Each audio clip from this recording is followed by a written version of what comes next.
ஆண்டவராய் இயேசுவின் நாமத்தில் நம்ம வாழ்த்துகிறோம். தேவ வார்த்தை பார்ப்போம். சங்கீதம் 40:17. நான் சிறுமையும் இளமையுமானவன், கர்த்தரே என் மேல் நினைவா இருக்கிறார். தேவனே என் துணையும் என்னை விடுவிக்கிறமா இருக்கு, என் தேவனே தாமதியாகும். அப்படியாக நான் சிறுமையும் இளமையுமானவன், கர்த்தரே என் மேல் நினைவா இருக்கிறார். நீ சிறுமையா இருக்கலாம், நீ கஷ்டப்பட்டு இருக்கலாம், நீ வேதனையோடு இருக்கலாம், நீ துக்கத்தோடு இருக்கலாம். ஆனால் ஆண்டவர் உன் நினைவா இருக்கிறார்.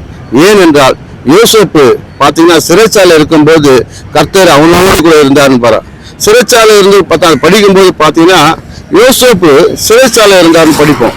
ஆனால் கர்த்தர் எங்க இருந்தார்னா சிறைச்சாலை இருந்தார்.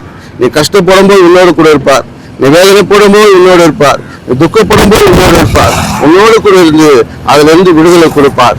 இன்றைக்கு எந்த காரியம் உனக்கு விடுதலை இல்லாமல் இருக்குதோ, எந்த காரியத்தை குறித்து நீ வேதனைப்பட்டுக் கொண்டிருக்கிறாயோ அதுல இருந்து ஆண்டவர் விடுதலை கொடுக்கிறார். பெரிய விடுதலை, குடும்பத்துக்கே விடுதலை. நீ எந்த காரியம் ஆண்டவரே எனக்கு விடுதலை கொடுங்கப்பா, இந்த காரியத்துல எனக்கு விடுதலை கொடுங்க, இந்த காரியத்துல ஒரு ஜெயத்தை கொடுங்க, நீ கேட்டுக்கொண்டிருப்பார். நிச்சயமா ஆண்டவர் கொடுக்க போறார், இந்த காரியத்தை நிறைவேற்ற போறார். நீ நம்பு, ஆண்டவர் பெரிய காரியத்தை செய்வார். ஆமென்.